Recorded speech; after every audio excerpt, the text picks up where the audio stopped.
Hi, everyone. It is Nicole again. That tricky last name, Andra.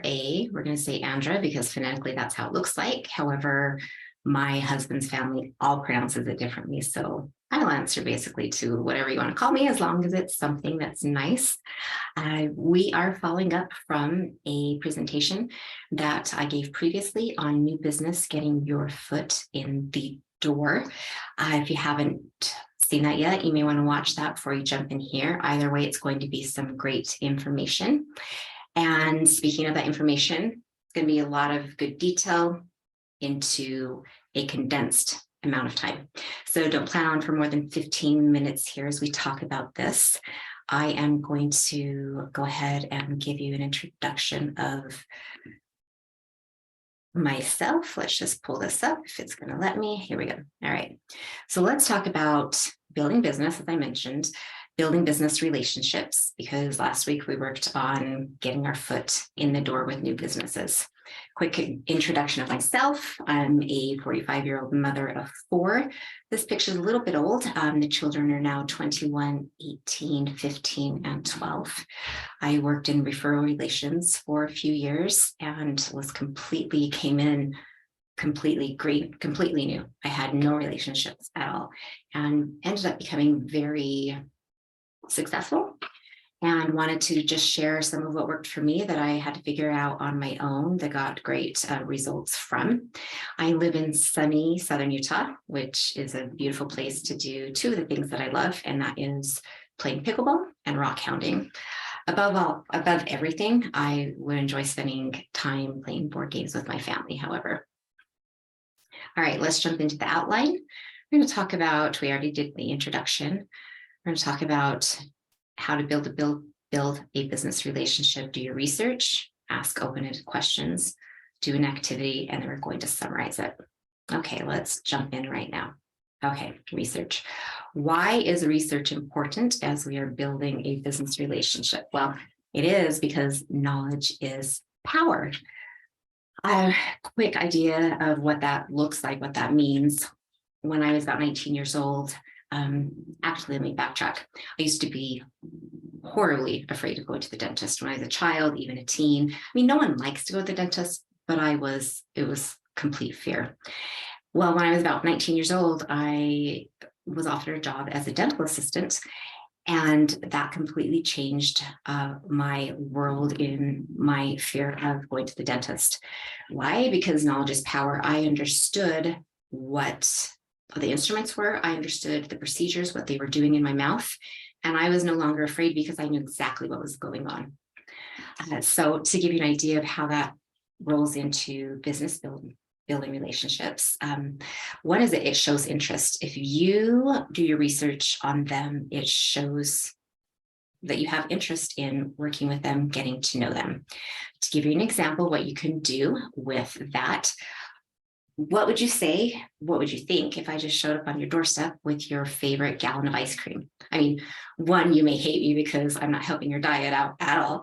But secondly, you might actually really not love me, but it would mean a lot because 2 things. One, I took the time to bring you ice cream, which I know you love, but 2, I brought your favorite gallon of ice cream. And you may or may not have told me that, but I found it out and I brought it to you. Huge. That goes a long way. Second part of your research is use social media. When I came in to this role, I had no contacts at all. So I relied on a lot of social media information. One of those things in the research that will help you is to be aware of special dates in this person's life, birthdays, anniversaries, whatever it is. It's usually listed there. Well, they write about it, they post about it. So check that out in your research. The other thing that social media can do for you is allow you to see a history of what they've been up to and what they're active in. So if I go back and look and see a frequent post from someone on the different musicals that they went to, I know that this person enjoys going to musicals, which I will use down the road. If I see that they have adopted a lot of pets, I know that they are probably very into pet care, pet rescue, things like that. So use social media as a power for research. And thirdly, their cohorts. It's going to go a long way. Know who they work with, who maybe even who they don't think so highly of. What that will do is it will do a couple of things. It will build their ego in saying, when you are able to speak with them later, saying, I know that you did such and such paper with this person. Wow, that's amazing, because aren't they the professor of so-and-so or whatnot?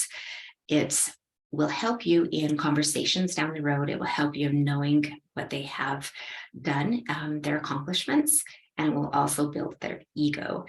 The other thing is knowing their cohorts also builds your credentials. They know, oh, there's this person really is into the scene or knows what they're doing because they work with so-and-so or they've spoke with so-and-so, things like that. So research, you're going to get all the knowledge you can on them. A lot of it you can find on social media and from their cohorts. All right, so you've done the research, now you need to get to know them. So similarities are a great place to start.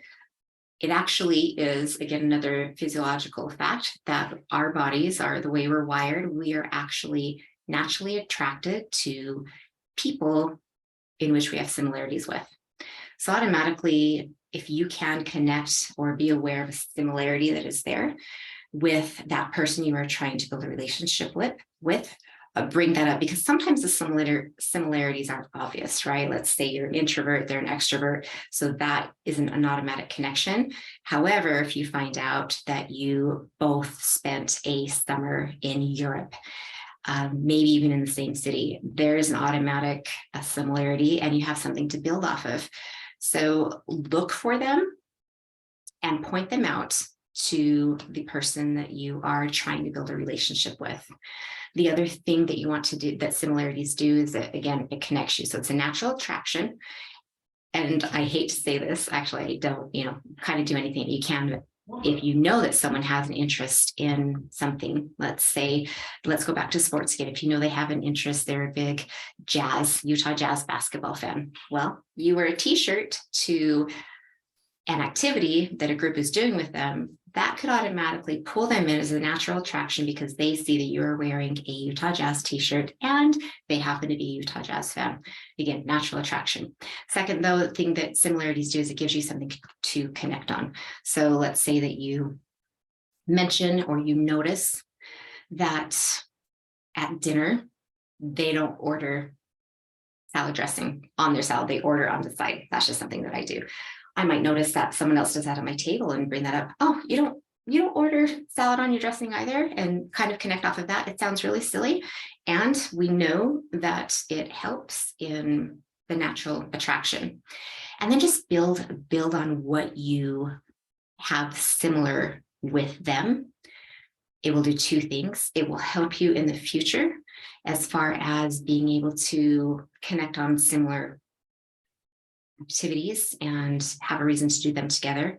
It will also keep you in mind with them, again, because there's that natural attraction. All right, so secondly, to get to know them, you're going to ask open-ended questions. What a concept. Do you have a dog? Yes. Okay. Keep them talking about that dog. Again, the more they talk, the more you know, and you can use that for your own power. So you're going to ask the open-ended questions, which as you do that, again, keeping them talking is huge. And it also allows you to gather more information on them. So something we want to generally do as we keep them talking when we have something that we have similar with, we want to jump right in. Don't do that right now because you're gathering info, things like how, when, why. So you have a dog? Yes. Oh, what kind is it? And they tell you what kind it is. Well, you have that type of dog too, right? So I have a golden doodle. Let's say the person I ask has a golden doodle. I'm not going to jump in and say, oh, I have a golden doodle. He's 6 months old. He's my cousin's friend's daughter's second cousin's dog. And I got them from him. Now just keep asking them, oh, wow, how, when, why, things like that. And then the third thing, a great approach to getting to know people is the board system. So that's from Jim Reese. And that is, if you don't ever know what to talk or ask about in your conversations, getting to know someone, 4 go-tos are always family, occupation, recreation, and dreams. Remember that with that little acronym right here. All right, the third thing you need to do in regard to building a business relationship is try and do an activity with them. So something else, going back to the physiological things that are going on inside of our brains and all of our neurons and things, are that as you are doing an activity with someone, it's firing off neurons, connecting you with this person and this activity. So plan for an activity to do with someone. Again, it makes a natural connection physiologically, as well as just naturally as you're doing something together. It allows you to show your personality, get to know their personality, the type of person that they are, and it creates memories. All right, so how can you do this? Marketing visits right here. I'm going to jump back to, if you have done your research, then you know what this person enjoys doing. You can also do your research to find out what is in the area that they work, that you can plan an activity to do something that they enjoy. So for instance, I went to visit a woman on a marketing trip in Chicago, and I knew that she was really active at her gym and she liked to do a step class. So that's what we did. Instead of sitting down at a stuffy lunch that, way overpriced, I met her at her gym. We did an hour of steps, and it wasn't too rigorous that we couldn't speak with each other, but it was really fun because she introduced me to some of her friends there, and I got to know names of people. We got to connect. We had those neurons firing and was able to see each other's personalities and great memories. Not a time has gone by that I haven't seen her and she hasn't brought up, hey, do you remember that time that we did step class together when you came out to visit me? It was pretty amazing. So with that being said, you need to have a willingness also to be able to step out of your comfort zone, to do some things that the person you're marketing to may enjoy doing. So aside from marketing visits in person in someone's office or that type of thing, there are also conferences. So how do you plan activity at a conference when there are seminars and whatnot all day? Think outside the box. The conferences that I have been to always have a lunch break and some coffee breaks in between. It's a good amount of time. You want to think outside the box because, once again, remember how businesses often, actually this may have been my first training, but similar businesses mesh together in forms of they all offer the same thing. They're just a little bit different. So you're just that other person asking them to meet for lunch at the conference, and runs right in with everybody else that has asked them as well. Think outside the box of something you can do and have it be interactive. So I'm going to give you an example for that. I met someone, I didn't meet her. We were at the conference and I asked if, hey, can we spend some time together during the conference when the breaks? And at lunchtime, we decided to go paddleboarding. The conference was in a hotel right outside of a bay area.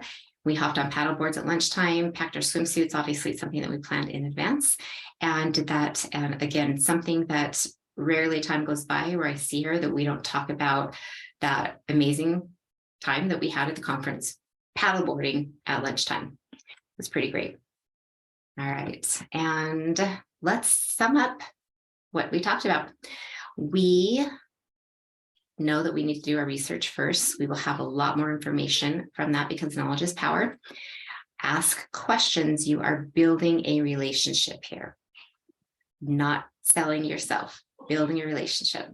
And thirdly, do an activity and personalize that activity. Make it something that is impressive to them, that they know you went out of your way in doing because you know that they enjoy it. Okay, we've got one more presentation coming up. Now that we have got our foot in the door for new business, we are building a business relationship. We're going to talk about how we continue to connect with that business, because even though you have the relationship, you've got to continue to nurture it if you'd like to continue to get referrals. All right, thanks guys. We'll talk to you soon.